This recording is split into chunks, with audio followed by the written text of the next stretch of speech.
ہمارا گھر ماؤنٹینز یعنی پہاڑیوں پر تھا۔ یہ جگہ بہت زیادہ خوبصورت اور سیر و سیاح کی تھی۔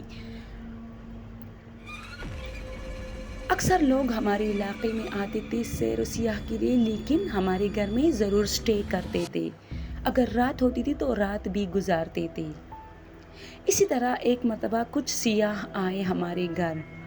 6-7 بندے تھے، اس میں عورتیں بھی شامل تھیں اور مرد بھی۔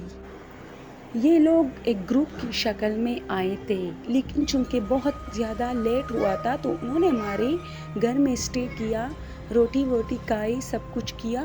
ان میں سے ایک بوڑھی عورت بھی تھی جو یہ سب ان کو ماجی ماجی کہتے تھے۔ ان لوگوں کو دیکھ کے مجھے ایسی ہی تھوڑا سا شک ہوا کہ یہ لوگ تو ہماری جو ہے علاقوں سے تعلق نہیں رکھتے، لیکن انہوں نے اس بوڑھی عورت کو ہمارے گھر رہنے دیا کیونکہ برفباری بہت تھی اور وہ لوگ خود گلیشیئرز پہ چلے گئے۔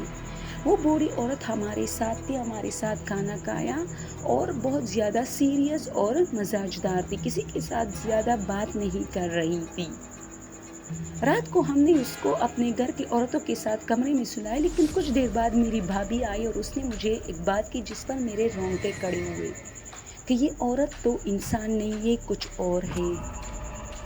اس پر میں نے اسے ڈانٹا، لیکن اس نے اپنی بات مزید آگے بڑھائی۔ جیسے ہی اس نے اپنی بات مزید آگے بڑھائی تو وہ ہمارے پیچھے کھڑی تھی۔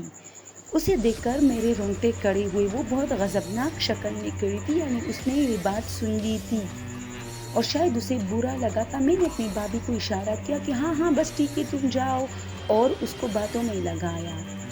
وہ عورت واپس اپنے کمرے میں چلی گئی، لیکن ہمارے گھر کی عورتیں اس کے ساتھ تھی۔ میں ساری رات اس کے کمرے کے باہر چوکیداری کرتا رہا کیونکہ مجھے بھی وہ عورت کچھ عجیب سی مخلوق لگی تھی، مجھے ان سے ڈر لگ رہا تھا۔ میں وقتاً فوقتاً اس عورت کو دیکھتا رہا کہ کہیں وہ ہمارے گھر کی عورتوں کو کوئی نقصان نہ پہنچائے، کیونکہ اس کی شکل کافی مکروہ تھی۔ وہ عجیب و غریب حرکتیں کر رہی تھی۔ وہ کبھی اٹھتی تھی، کبھی کچھ کرتی تھی، کبھی کچھ کرتی تھی، اور ہمارے گھر کی عورتیں مزے سے سو رہی تھی۔ میں نے جا کے چپکے سے دیکھا کہ آخر وہ کس قسم کی ہے جس سے میری بھابھی کو ڈر لگا ہے۔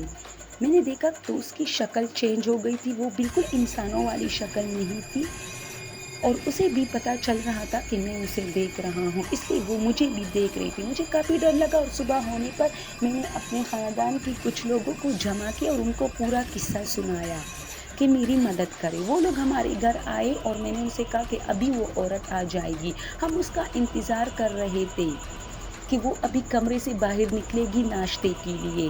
ناشتے کا ٹیبل لگا تھا، لیکن وہ عورت غائب تھی۔ عجیب بات تھی کہ وہ عورت آج تک ہمیں نہیں ملی، یعنی کہ اگر وہ سیاح تھی تو اس کو راستوں کا علم کیسے تھا، اور وہ ہمیں چھوڑ کر بھاگی کیوں؟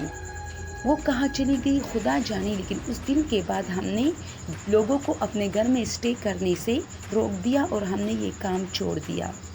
اگر چینل پسند ہو اور سٹوریز پسند ہو تو پلیز سٹوریز کو سبسکرائب کیجیے۔ Thank you so much.